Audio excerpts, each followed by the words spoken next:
Venlil TV archive transcription 912888730011338.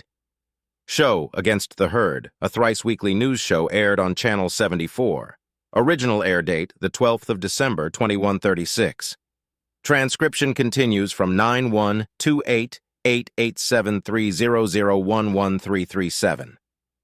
The chipper theme tune of the show plays as the camera returns to Kurlek, the Venlil host of the show, continuing from the previous discussion as he looks into the camera once more. Kurlek, hello and good stars to all of you once again. If you're just joining us, we're talking about the events that have unfolded at the X facility where the pups from the cattle rescues are being supposedly rehabilitated into the greater herds of our society once again. However, this has been brought into question after the predator director of the entire program was stabbed by one of the Venlil pups, Kurlek. Now I've said my piece, my thoughts on how this calls into question the quality of care being provided not only to the poor rescues, but to any prospective adoptive herds. I believe this shows a lack of guarantee given to the safety of the kind, caring, empathetic Venlil people looking to heal a broken heart. The graphic changes, this time showing the words Kurlek's Corner and a toll number to be called. Kurlek. But enough about me and my opinions. This is where we ask you, dear viewers, what do you think? Call the number below, and we might just put you on air. Remember to keep in line with all broadcasting laws and stay on today's topic. Whether you agree with me or not, are you able to step into Kurlek's corner? Kurlek raises his arms and tail wide as he speaks the last sentence, seemingly inviting confrontation. Kurlek, and we have our first caller. What's your contribution? Caller 1's voice appears off-screen, appears to be a male Krakatl. Caller 1. Hey, been watching since this predator mess started, huge fan. Just wanted to suggest something you might have missed. What if this is just their entire plan backfiring? They're trying to teach the rescues to be like their own predatory selves. Kurlek seems to enter thoughtful body language at that suggestion. Kurlek. It's an interesting theory, one I've seen a few people suggest. A predator stabbed by their own predatory creation, an attempt to divide us from the inside. Caller 1. Yeah, like how the predator-diseased linked chains cult always ends up getting killed by predators. Kurlek. Exactly. There is a sort of poetic justice around the idea, a predator injured by their own predatory creation, and it is rather strange that a poor cattle who had been captured by the Arxer would have the capability to attack a predator. Still, I would suggest waiting for more data. It could just very simply be incompetence on the human's side. I thank you for your contribution and move on to our next call. Caller 2, you are now live on Kurlek's Corner.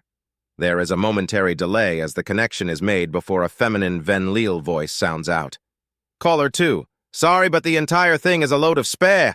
Are you so stupid as to suggest that the humans have some kind of secret plan behind helping the rescues? Maybe you should try being less of a bigot and think. Kurlek. Now, let's keep calm and rational here. No need for name-calling. Maybe the predators have a plan, or maybe they don't. Regardless of their intentions, they are still predators. Is having a predator raise a pup the correct environment? Caller 2, what kind of a bigoted question is that? Why wouldn't it? Kurlek. Because predators raise their offspring in a predatory manner. As I've said on this show before, one of the most popular pastimes of humans is the sport, football. A vicious game where they will slam into each other over and over. Kurlek. But you know the real issue. This activity is known to cause brain damage, injuries, and even death. They know this, then they will. With that knowledge, then place their offspring in that same danger. If they would do that to their own children, what would they deem acceptable for a little innocent pup? Caller 2. That sounds like made-up spay, like some Federation propaganda. My exchange partner is peaceful and empathetic. They'd never do anything like that, Kurlek. Because the predators are lying. Even if your individual exchange partner seems nice, every single one has been told by the human government to lie. Next time you or anyone else talks with a predator, ask them about football and ask them about Order 56. Heck, ask them why they sweat and watch them squirm. It's hard to trust predators who lie with our pups. Caller 2 starts to sound less certain. Caller 2. Well, I will do that. I'm sure you're talking warto shit. Kurlek. Go check it yourself, and thanks for the contribution, and on to the next call. Caller 3, you are now live. There is another delay before a male Venlil voice sounds out. Caller 3. Where the hell do you get off stating such stuff? I've seen humans dive in front of cars to protect a pup, or use their own body as a barrier during a stampede. How dare you suggest that they are somehow unfit caretakers, you bigot! Kurlek takes on a more energetic persona, smugness radiating from him. Kurlek. Anecdote is not evidence. A single human trying to trick you into believing they care. Let's ask the predators themselves what they are willing to give up for our pups. They've already told us, and it doesn't look good. A Venlil mother will throw herself into harm's way to protect her pups. But we know that these predators will not do the same. They consider humanity to be their only priority. Humanity first, so to speak. They would rather see millions of Venlil die rather than a single human. Caller 3, that sounds like a bunch of bigoted backwards Federation propaganda. Where did you get that number from? Some mindless random bleat on bleater? Kurlek. Those are the numbers given by Zhao himself, and published by Silene. Frankly, you could hardly ask for a better source than the leader of humanity himself. 100 human lives are worth more than 100 million aliens. The predators would see 1 million Venlil pups thrown to the jaws of the Arxur before one human life is at risk. 1 million of our friends and families are to be destroyed in an antimatter explosion before a single predator is inconvenienced. Caller 3. That's just taken out of context. You're taking the worst possible view because you're a stupid, fetty, brainwashed, herdless... There is a slight click as the call is disconnected. Kurlek, I'm sorry going to have to cut you off there. Although you did devolve in rather hurtful name-calling, I'm still happy for your contribution. Last caller of the segment, you are live. What's your last thought to add to Kurlek's corner? A new voice can be heard, that of a deeper Venlil male. Caller 4. I want to know why nobody is talking about what these predators are going to do with the pups. Is this some kind of trick to get a compliant source of food, brainwash them from a young age so they go to their deaths to be devoured alive readily and... Another click sounds out as the call is again disconnected. Kurlek. I do apologize, but anti-stampede broadcasting laws mean we have to cut you off there. But I am going to take this time to add my own thoughts on this matter. There's been so much discussion about the plans of the predators. Are they here to eat the rescued pups? When the reality is that that discussion is manufactured to distract you from the actual dividing issue. Why humans? Kurlek. Why are these predators the ones who have to help these poor souls? Why were they the ones to rescue them in the first place? If you stop asking what the predators are going to do with them and start asking why, well, you might start having unauthorized thoughts about the competency of Tarva's time as governor. Kurlek seems to get more animated as he speaks, more angry. Kurlek. Why is Tarva seemingly so unprepared for this, depending on the predator's aid instead? Why was none of this planned for? Is Tarva really trying to claim that the Venlil people could only do this act with the aid of a bunch of primitive predator primates who didn't have an FTL fleet 2 years ago? Kurlek. But that's just a closing thought. Good stars to all you viewers at home.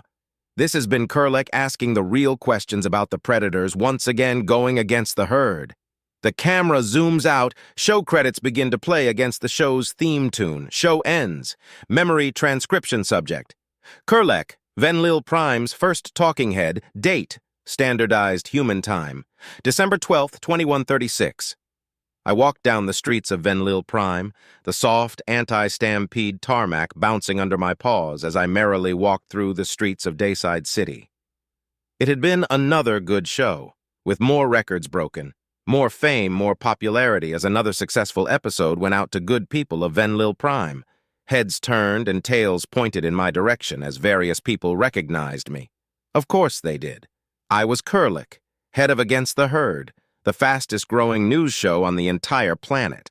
I had always wanted to be famous, the fourth pup in a family of 8. As a child, I always struggled to stand out, but found myself falling into the background time and time again when compared with my siblings.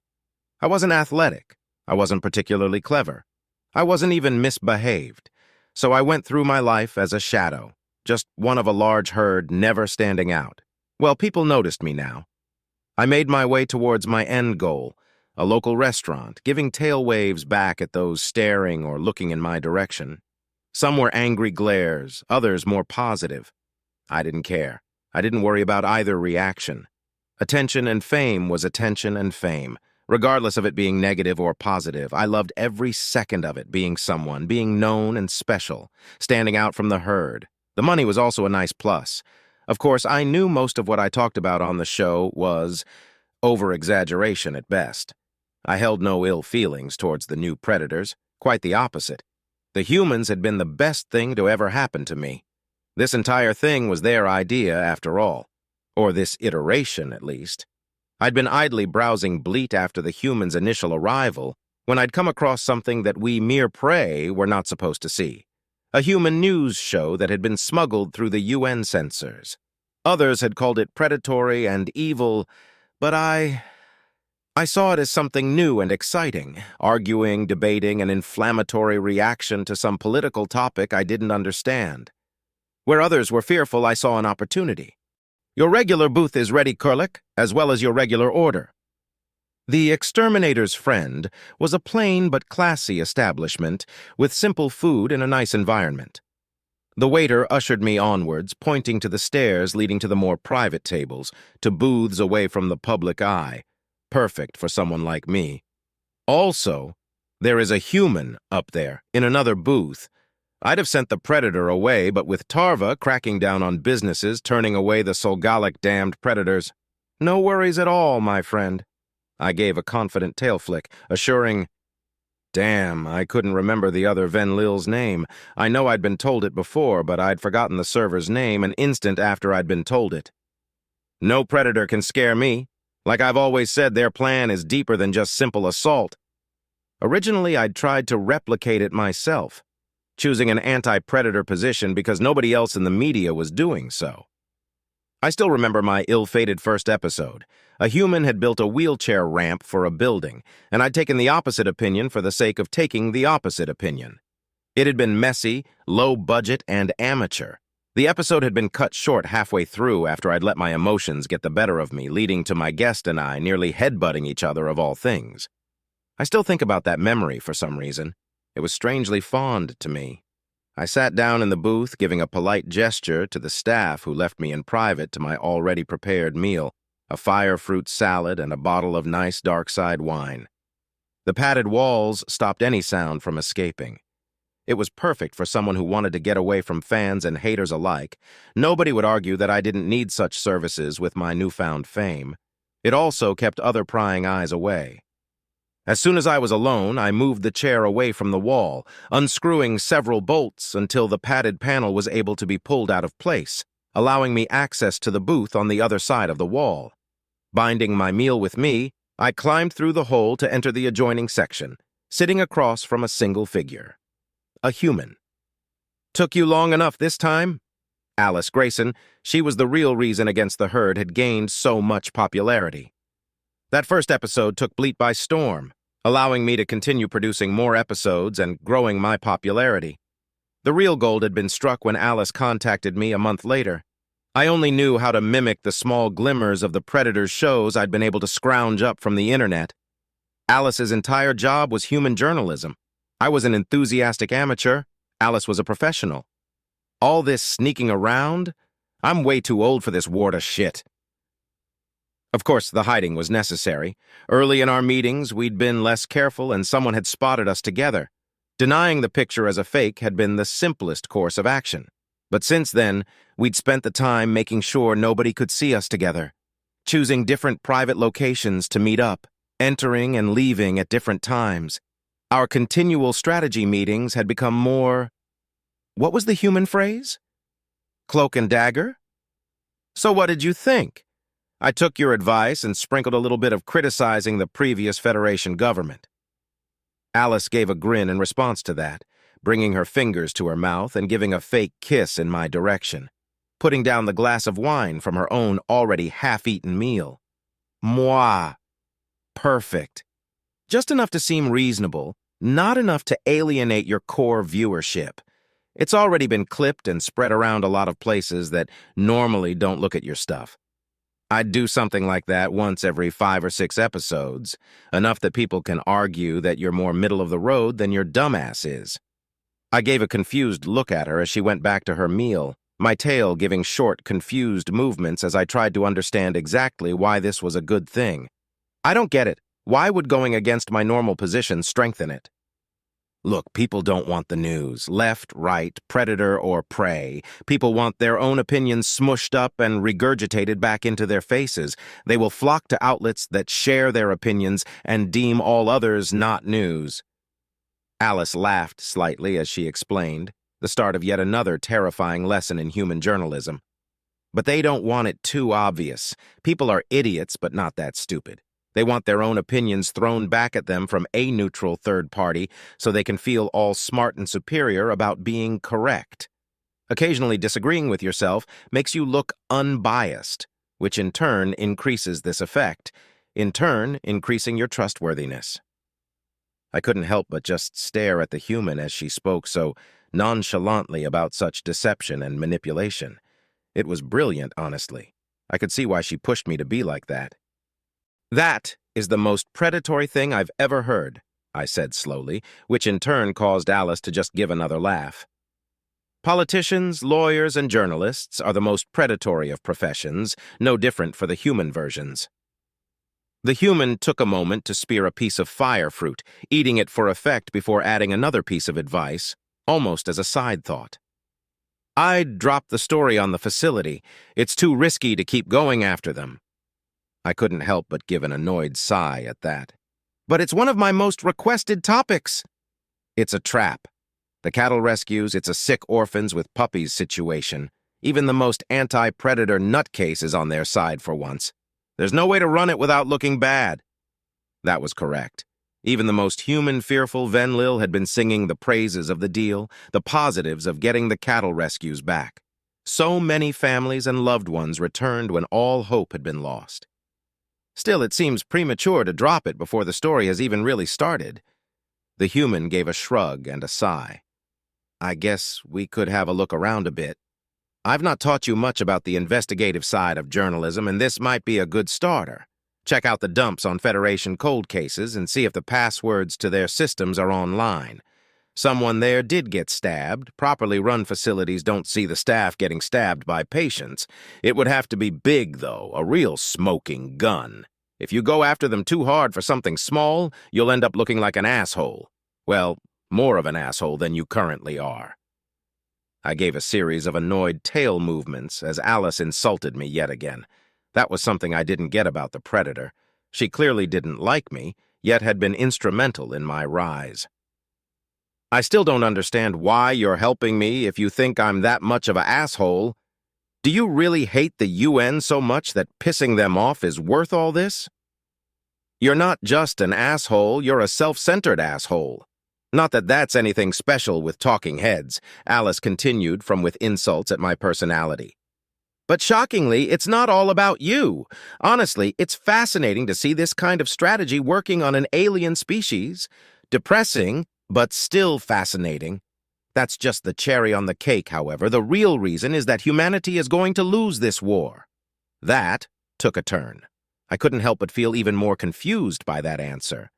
Hasn't humanity won every battle so far? So, the Federation has over 200 species, 200 armies, 200 sets of resources. Humanity is basically alone with a token non-human force. It doesn't matter how many times humanity wins, because the Federation only has to win once. We have one fleet, barely one fleet. In between the Cradle, Battle for Earth, and Silas, the casualty rates mean we're struggling to staff what we already have. It doesn't matter how many ships we can build if we have nobody to pilot them. Statistically, the Federation will eventually get their shit together, and they can keep trying and trying again until they win once. At which point, humanity is fucked. That was a depressing take on things, though that tracked Alice's normal hostile attitude to the world, assuming the worst in everything. Maybe that assumption was leading her to preemptively protect herself. "So what? You're hoping to jump to the winning side?" "God, no. I've seen how the feds treat humans. I'm hoping the last thought in my mind is, that object in the sky looks a lot like an antimatter bomb. No, I'm doing this for the Venlil, because when Earth has been turned into a parking lot and the Federation fleets are in orbit here, the only thing that's going to stop them from glassing the planet is the anti-predator sentiment." That would be insane. Sure, the Federation destroying Earth was expected, but the Venlil had been their allies for years. There's no way they'd also destroy us, right? Wait, do you think they'd do that? We're both prey. Authoritarians are not known for their rational and kind reactions to resistance. The Venlil have given the Federation a black eye with the omnivore reveal. The only thing stopping them from removing the problem is pro-prey fanaticism. Alice gave a sad sigh, downing the remaining wine in her glass in one movement, grimacing a little as she swallowed, before staring directly at me with those predatory eyes. It means things like your trash tier show are the only things stopping the eventual destruction of Venlil Prime. Well now, wasn't that a medal to wear?